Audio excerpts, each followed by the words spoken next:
Salamat sa lahat ng sakripisyo nyo, Kuya. Hi, good afternoon po sa inyo. Mega love shout out mga kalingap. So, medyo hindi na po ngayon ang bagyos dito sa Hong Kong. Medyo okay na po siya.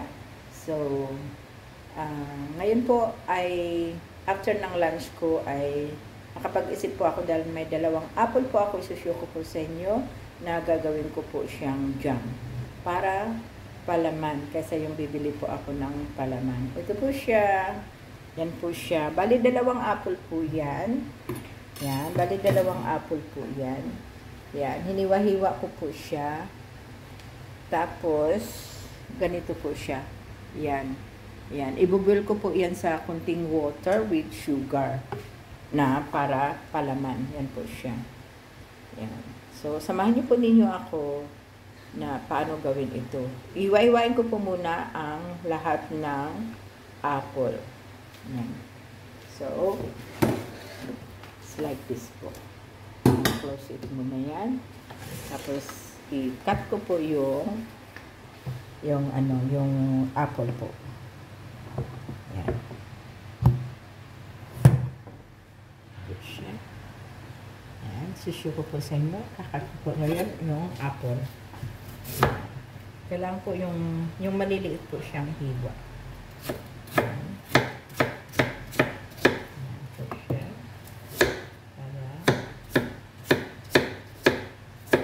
Para po ay madali po siyang maduro po mamaya. Ayan. Pag binboil na po siya hanggang sa yung mag-soak na siya maluto at maglapot ang aking jam. Apple jam. Ayan.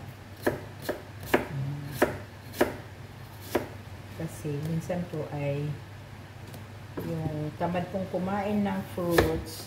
Kasi ang dami ko po kasing fruits ko. Gagawin ko po ito pineapple jam.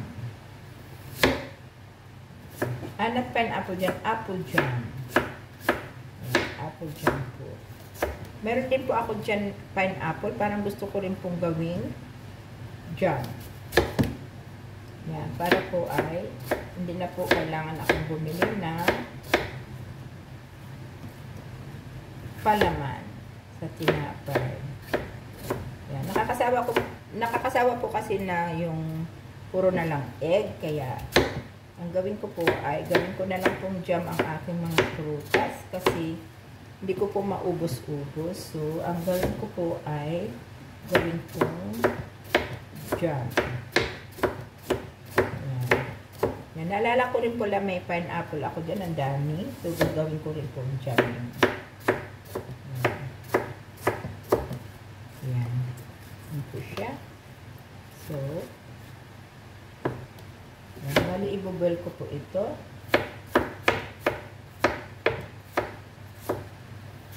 Yan. So, meron pang isa. Kalahati, ha? So, yung iba po na malalaking hiwa ay gawin kong manipis para siya ay madali po siyang yan. Tapos na po siya. So, ilalagay ko po dito para i-boil. Meron pa palang half na hindi ko yan. Para i-boil ko po siya. Yan. Meron pa pala ito.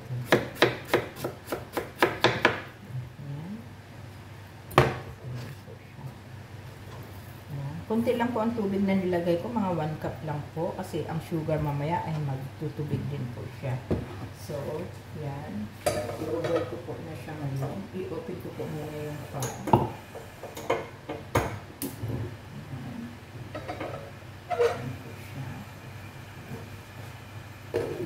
Mahirap po i-open yung akin. Kailangan ko pong may po dito. So, itapon ko po muna ito. So, see you po later. Ngayon po ay binuboil ko na po yung jam. So, see you later. Yan. Ang sisyo ko po sa inyo yung aking sugar na ginamit ay napaka-brown po niya. Yan po siya. Oh. Brown na brown. From Philippines po yan na sugar. So, kaya tingnan po natin kung paanong labas po ng jam ko mamaya. Yan po siya. Ang kulay, napaka-dark po niya. Yan po ang aking Ensure.